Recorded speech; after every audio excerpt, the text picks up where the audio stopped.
I'm aware that this is an MMA channel and Boxing Dive would be an absolutely atrocious name for a YouTube account. But I'm certainly in the business of appreciating a good narrative, appreciating fighting skills, and celebrating those who can really flip a script and make something of themselves in the face of what could have been seen as a set of insurmountable odds. And no, I won't be covering golf for the Olympics or previewing the NBA Finals anytime soon, but give me Fury versus Wilder and that'll do for now. Because while MMA is my go-to sport, I do love boxing. And when it comes to keeping up with its most significant clashes each year, it's definitely hard to beat 12 rounds of action for a championship belt. And Tyson Fury has of course been on my radar for years and years now. Obviously the man has Irish heritage, and both his father and his grandfather lived in the Galway town of Tuam, which is less than an hour from where I was born and raised. And on top of that, it's been hard for me not to like Tyson as a person. There's just something about how completely and utterly unapologetic he is, something that has made him a constant source of laughs and overall entertainment over the years. And all in all, he just seems like the type of person I'd get on well with and go for a pint with,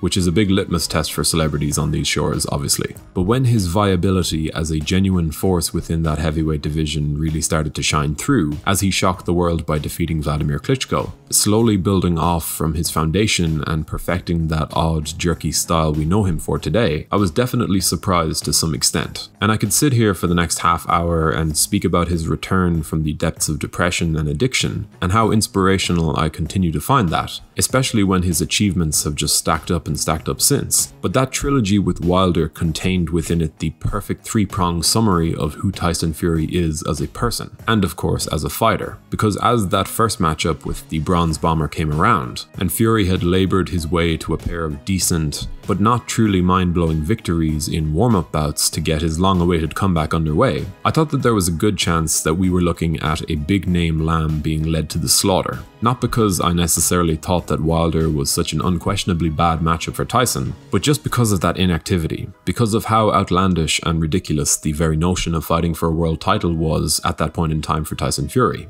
And with Deontay's power being what it was, I, along with a lot of you, seem to think that Fury's comeback was about to receive a very rough setback. But he went in there and he performed admirably, clearly winning the fight, in spite of the knockdowns he sustained. And in that moment, he became something of a global icon for his ability to so conclusively deal with that adversity. And when he came back to thoroughly beat down Wilder in the rematch, this time as a much more polished and informed version of himself, the rise, the fall, and the eventual rise again came full circle. And for that reason, I didn't think too much of this trilogy bout, or at least I didn't see Wilder as a real threat coming in. Obviously, his power is a truly ridiculous weapon.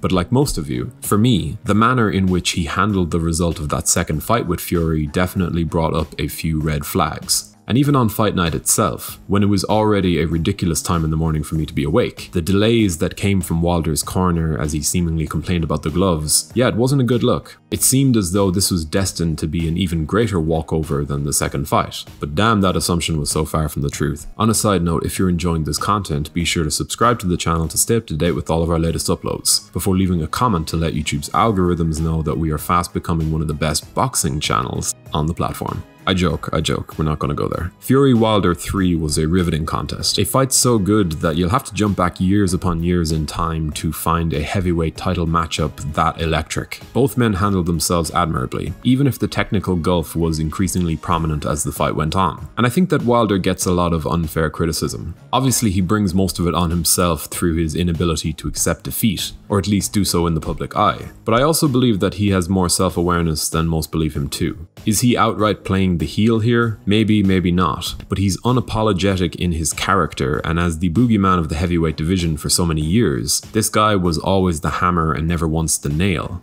I do think that there's a lot that I can understand about Deontay, in his need to hype himself up into retaining his identity as the Bronze Bomber, because I've heard in the time since from his coaches that he does in fact respect Fury. And all in all, though I know that many will be quick to chime in and state that such a lack of self-awareness is not the hallmark of a championship level boxer, I don't think there's much about Wilder aside from his power that screams championship level boxer, or at least that's what it seemed like ahead of this soon to be iconic matchup, because Wilder showed a level of grit in that fight that I didn't know was there. Grit that he felt like he didn't have the chance to show us in the second fight. And yeah, I do think that Deontay's comments about this trilogy come from a place of frustration, come from a place that is quite alien to him given his role as the hammer and not as the nail. But I do think that this conversation about his inability to accept defeat without any asterisks is a bit overstated, or at the very least not overly important. The man is a big hitter, and as long as he remains within the sport of boxing, that's all he needs to be. And Tyson Fury is without question the best heavyweight on the planet right now. Coming over from MMA where we're constantly getting the best fights when they really should happen, I'm definitely not going to hold my breath in the hopes of seeing Fury in there with Alexander Usyk in a hurry, especially because of the always frustrating rematch clauses that just take the spark out of any type of immediate interest that we might have in a future matchup. But look, as things stand, even if Tyson doesn't get his opportunity to fight Anthony Joshua, or even if it takes another 18 months to match him up against Usyk, he's still the best heavyweight fighter of his era. And after something of a dull, or at the very least uneven period in the weight class since the turn of the century, fights like these do a good job at proving that the most historically significant division in all of combat sports is in a place of good health. And for me, the rate at which it has improved in the last 3 or 4 years has been an absolute joy to behold. So yeah, I know it's a bit of a departure from MMA, but I felt compelled to give my thoughts because of how unavoidable a topic it has been in recent times, as well as all of these amazing UFC Fight Night events that they've been giving us. But what did you make of this instant classic within the squared circle? Do be sure to let us know your opinions in the comments section below, and if you enjoyed this video, be sure to leave a like and a comment before subscribing to the channel so you can stay up to date with all of our latest uploads. Thank you for watching.